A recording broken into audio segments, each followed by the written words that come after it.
our Father in the Lord, tẹ́ bá tẹ̀ka if you decide to vote, tí Tinubu bá ti wọlé if Tinubu wins, gbogbo yín ti wọnú ibú lọ nìyẹn. all of you are going into jail. If Nigerians vote for APC, Nigeria will sink. Kódà We Nàìjíríà will yóò wọ inú ìrà. swallow in poverty, A ó and bẹ̀rẹ̀ sí ní the wẹ̀ economy nínú will be òṣì. in shambles. Kódà ọrọ̀ ajé wa yóò lọlẹ̀ sí i. If the government of APC continues, Tí ìjọba APC bá tẹ̀síwájú. Nigeria will suffer extraordinary. Kódà ìyà orílẹ̀-èdè Nàìjíríà yóò wà ní ìlọ́po I'm not in support of anything. We have never seen hardship before. A ò tiẹ̀ tí ì ní ìnira tó. Then this is when we now experience more hardship. Kódà aṣẹ̀wá bẹ̀rẹ̀ sí ní ìnira ni. We will be sick. The economy will be sick. Kódà àṣàrẹ̀. Is there anything that you can say you like about Tinubu? Anything? Oh, I am very, very happy. I thank God for Tinubu. Without Tinubu, I wouldn't have known that we can have fake bishops. Without Tinubu, I wouldn't have known that some men that I thought were honorable men are not honorable. Without Tinubu, I wouldn't have lost more than half the people I grew up with and thought were my friends, who have now discovered are largely ethnic and ethno-religious jingoists.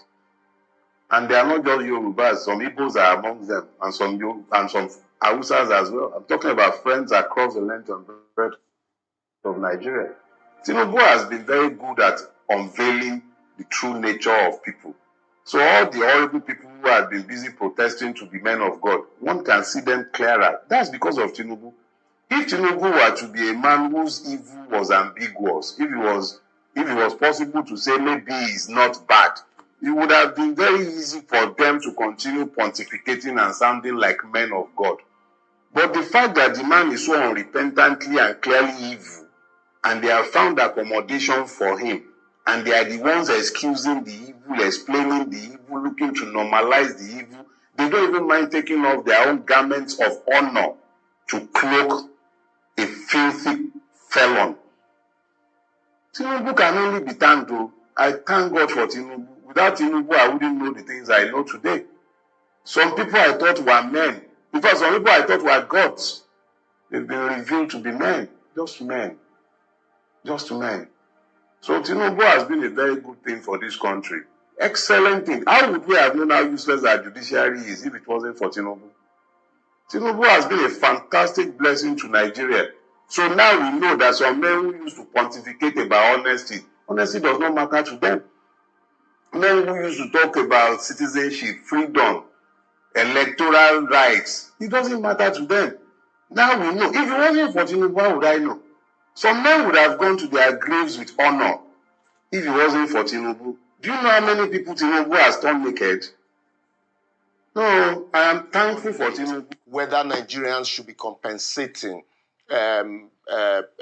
people who have been convicted with political office. We have one issue of certificate forgery hanging, debating, hanging on the credibility of Nigeria and the president as we speak. And yet, also, you have another one in Bayelsa where somebody who's been convicted and sentenced by the court and who also admitted to breaking jail is a candidate, in an election in April. But unfortunately, for some of us, we can't fold our hands. We want a society that our children will be proud, to inherit. You work and then you'll be rewarded. Not a society that will be rewarded with criminality, with, political offices.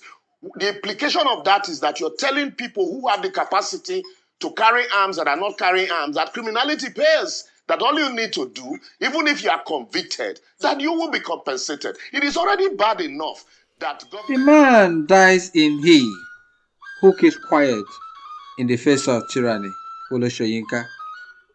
Where are the prophets? Where are those men who we thought were gods? They've been revealed as mortals. This political takeover, a hatchet job that was planned many years ago, has been executed through Emilokun. Where are we heading from here? Don't ask me. How did we get here? Please don't ask me. We watched with Hans Akimbo when the child was dancing Surugede dance. We fail to remind the child that the surrogate dance is the dance of the dead. We are still clapping as that child is still dancing that surrogate dance. It's walking fast but going nowhere. Nigeria is a giant but a dwarf. How did we get here? The man dies in he who keeps quiet in the face of tyranny. One man has conquered our ancestral home. Who is this man? Nobody knows. Like we say all the time, be well, do good work, and please keep in touch. This is Open Whispers. Thank you.